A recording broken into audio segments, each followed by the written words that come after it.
Amis Verseau, bonjour, je suis ravie de vous retrouver aujourd'hui pour votre guidance émotionnelle et sentimentale. Donc cette vidéo s'adresse à vous si vous êtes Verseau, si vous avez votre ascendant en Verseau ou si vous avez votre signe lunaire en Verseau. Alors, nous allons commencer pour vous les Verseaux par regarder quelle énergie ressort concernant votre état d'esprit sur votre vie émotionnelle, votre vie sentimentale.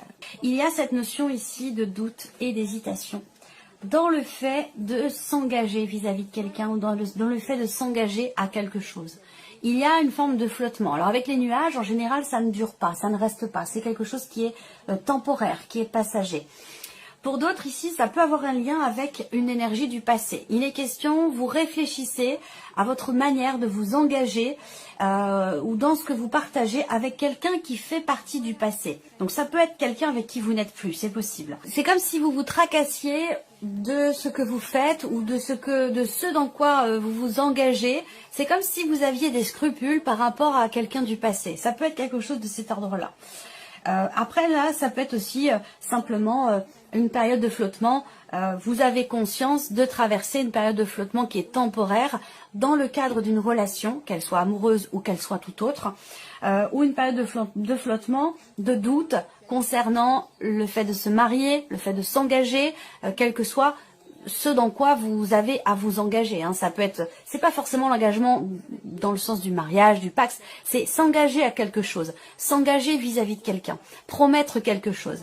C'est dans cette dynamique-là. Et il peut y avoir, vous pourriez peut-être être un petit peu dans le flou, dans le doute, dans l'hésitation. Peut-être que vous avez aussi des inquiétudes, des questionnements. Là, on voit que pleinement, quand même en raccord avec quelqu'un, il y a cette notion d'attirance, cette notion de partage, le fait d'être toujours rapproché de l'autre. Il y a ce lien, il y a un lien, il y a quelque chose qui vous ramène toujours à cette personne. Et c'est pas forcément amoureux pour certains d'entre vous. Tout le monde n'a pas de vie amoureuse. Donc dans ce cas, ça va parler de vos émotions, de vos ressentis dans un relationnel qui est important.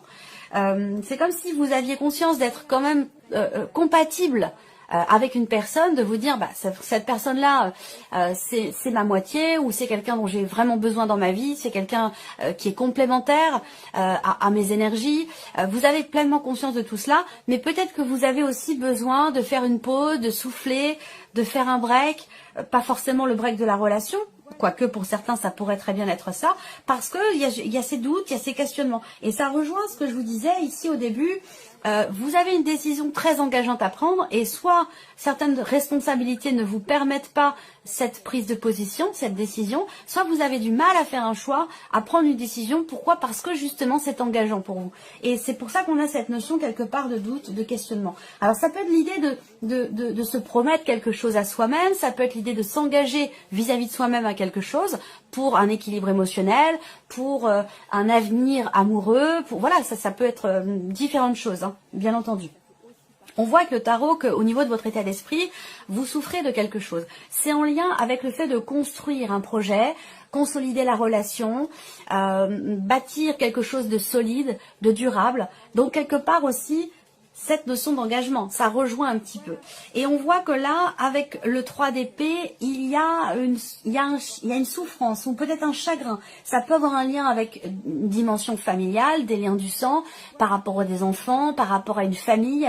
Il y a quelque chose qui vous chagrine, quelque chose qui vous perturbe, qui vous fait mal, qui vous blesse ou qui vous déçoit. Voilà. Et donc, c'est peut-être cette déception, malgré le fait que vous soyez très connecté à quelqu'un, vous avez besoin d'un temps d'arrêt, d'un temps de pause. Alors, bon, peut-être que vous allez avoir quelque part l'ermite dans votre tirage. Peut-être que vous allez avoir le 7 de denier, par exemple. C'est possible, on va voir. Mais voilà, vous êtes quand même dans l'idée de peut-être de prendre le temps. La carte du break, c'est un temps d'arrêt. C'est un temps d'arrêt, c'est un temps de pause, c'est quelque chose qui est mis en suspens. Pour certains d'entre vous, ça peut être aussi l'idée que vous souffrez d'un arrêt temporaire, d'un blocage en termes de communication avec la personne avec qui vous êtes très connecté. Vous avez peut-être d'ailleurs des enfants avec cette personne, ou vous avez peut-être déjà construit quelque chose avec cette personne. Ça peut être pour d'autres aussi l'idée de vouloir régler quelque chose par rapport à un ancien ou une ancienne partenaire. Voilà. Et avoir besoin de recul pour ça. On va continuer. On va regarder d'où vous venez. Quelles sont les énergies des semaines passées ou des mois passés par rapport à votre état d'esprit, par rapport à ce que vous vivez, ce que vous traversez. Alors, qu'est-ce qu'on a ici? D'où vous venez? Il y a eu un inattendu. Il y a eu... j'ai l'impression que concernant la relation dont il est question, l'un des deux a pris la poudre d'escampette. L'un des deux s'est enfui sans donner d'explication. Il a pu être question d'une rupture, effectivement, rupture de communication, d'un break. Pas forcément d'un break dans la relation, mais ça peut l'être pour certains d'entre vous, ou simplement ici une problématique rencontrée, une problématique en termes de communication. Parce que c'est vrai qu'avec le 7 d'épée, il y a eu un manque clair, oui, c'est un manque de clarté, très net. Ça c'est, voilà, le 7 d'épée, c'est l'ambiguïté, c'est le manque de clarté, et ça peut même être aussi un mensonge. Alors, ça peut être vis-à-vis de vous-même. C'est pas forcément l'autre qui vous a menti ou qui ne vous a pas dit la vérité. Ça peut être aussi de votre côté. Faut pas toujours jeter la faute sur les autres. Je vois, voilà. Bon, bref, je vais pas forcément commenter ce que je peux voir dans certaines guidances, mais il faut savoir aussi reconnaître ses responsabilités, ses torts, et certaines énergies qui sont pas forcément positives ne viennent pas toujours de l'extérieur. Elles peuvent venir aussi de nous. Ou de vous, enfin de vous, de nous, voilà. Je pense que vous avez compris ce que je voulais dire. Bref, d'où vous venez avec la tour, bah effectivement, il y a quelque chose qui a été, qui vous a fortement déstabilisé, et c'est en lien avec justement un manque d'honnêteté, un manque de clarté, où il a pu être question effectivement d'un mensonge, ou peut-être même simplement de jalousie, hein, de la jalousie qui est venue déstabiliser la relation, voire même la détruire complètement. C'est possible aussi, hein, pour certains d'entre vous. C'est pour ça que j'ai l'impression que là, les décisions que vous avez à prendre, elles sont très très importantes, parce que il n'y a pas de... Il n'y a pas de demi-mesure, j'ai l'impression. Il n'y a pas de demi-mesure, c'est l'engagement, la promesse que l'on se fait à soi ou que l'on fait à l'autre, elle va être très engageante, et il n'y a pas de retour possible, j'ai l'impression. C'est vraiment soit on y va clairement et définitivement, soit on tourne aussi définitivement une page. Ça peut être quelque chose de cet ordre-là. Voilà, mais vous avez été fortement effectivement déstabilisé. Peut-être ici une difficulté aussi à pouvoir vous adapter à l'autre, à la situation, parce que justement il y a un manque de clarté, un manque. Alors c'est pas forcément de la malhonnêteté en soi, mais juste que il y a quelque chose qui a pu être difficile à assumer. Voilà, difficile à assumer, et ça a pu fortement déstabiliser, vous déstabiliser ou déstabiliser la personne en face de vous. On va voir la suite. Alors, vous voyez, là, on a quand même l'amour, je vous l'ai dit, avec la carte de l'aimant aussi. Voilà, il y a eu des projets. Il y a eu des projets qui ont été faits avec le cœur. Il y a eu une grande confiance dans ces projets. C'est des projets qui ont été présents, qui ont commencé, qui ont débuté avec beaucoup de bienveillance, beaucoup d'amour, quelque chose de très, très investi émotionnellement. Et peut-être que justement, par rapport à ces projets, que ce soit des projets d'enfants, d'emménagement, de déménagement, quels qu'ils soient ces projets, là, on voit qu'à un moment donné, il y a peut-être l'un des deux qui n'assume pas totalement les choses, la situation, ou ce dans quoi vous vous êtes engagé, ou ce dans quoi la personne s'est engagée. Il y a un moment donné où il y en a un des deux qui se cache, qui s'enfuit, qui n'assume pas. Voilà. Donc là, il y a quand même eu quelque chose de très positif, mais de très furtif aussi, dans une certaine mesure. Alors c'est une relation très positive, c'est une relation d'amour. Je ne sais pas pourquoi on a ce 7 d'épée à un moment donné. Soit quelque chose qui n'est pas assumé, soit à un moment donné, effectivement, il y a un manque d'honnêteté ou un manque de clarté. Alors ça peut être un manque d'honnêteté vis-à-vis de soi-même, donc vous, un manque d'honnêteté vis-à-vis de vous-même, ou la personne en face de vous a pu effectivement avoir un manque d'honnêteté vis-à-vis d'elle-même. Ça ne veut pas dire que c'est quelqu'un de malhonnête, on est bien d'accord. C'est juste quelque chose qui est difficile à assumer. Mais pourtant, on a quand même l'idée que cette relation, elle est quand même positive. Il y a vraiment une notion de confiance ici. Alors, on regarde où est-ce que vous allez par rapport à ces énergies-là. 2 de denier, 8 de bâton. Alors, le 8 de bâton. Le 8 de bâton est toujours là, donc effectivement, il y a une notion de rapidité dans les événements. Là, on voit qu'il y a peut-être souvent, le 2 de bâton représente la notion le fait de jongler avec les éléments pour garder une harmonie, pour garder un équilibre. Mais là, j'ai l'impression qu'il n'est plus question de jongler. Hein, il n'est plus question de jongler, mais il est question d'y aller. Il est question d'avancer, d'aller dans une direction et de faire s'aligner les choses. Ou que les choses s'alignent. Avec le 8 de bâton, pour moi, j'ai quand même l'idée qu'effectivement, il est question d'un alignement et d'une connexion aussi particulière. Le 8 de bâton, ça représente un coup de foudre, ça représente le fait d'être totalement connecté à l'autre. Il y en a un qui commence les phrases et l'autre qui les termine. Vous voyez, c'est quelque chose de cet ordre-là. Donc là, dans ce qui est à venir, on a une connexion très très forte. Et l'idée de s'adapter aux événements, justement, là, avec la tour, comme je vous le disais, il y a eu quelque chose qui a pu déstabiliser. Il a été question d'avoir à s'adapter à un changement, à un mouvement, à quelque chose de brutal, d'inattendu. Et là, je pense que vous savez vous adapter. Voilà, parce que le 2 de denier indique bien que vous jonglez. Vous jonglez, vous gardez l'équilibre. Vous êtes au four, vous êtes au moulin, vous êtes à droite, à gauche. Vous êtes capable de garder l'équilibre malgré le fait qu'il y ait quand même une certaine fulgurance dans les événements. Une notion de rapidité. Je vous ai parlé au début de la vidéo d'avoir à se décider quand même assez rapidement par rapport à quelque chose. Et ça peut effectivement vous toucher émotionnellement. On regarde la suite. Alors les projets reviennent, vous voyez. Les projets dont je vous ai parlé qui étaient présents, il y a pu y avoir quelque chose qui a empêché, retardé ou bloquer certains de vos projets, que ce soit pour vous-même ou par rapport à la personne de votre cœur ou dans des projets que vous avez en commun, pour certains ou certaines d'entre vous. Là, il y a une notion de retour ici. Donc soit on revient sur sa décision par rapport à un projet, soit il y a effectivement le retour de certaines projections qui ont déjà été présentes, qui étaient déjà là. C'est pas une énergie de nouveauté ici, c'est plutôt l'idée qu'il y a quelque chose qui revient. Voilà, donc c'est un lien avec un projet familial, un projet d'emménagement, quel que soit le projet, évidemment, vous n'avez pas tous les mêmes projets.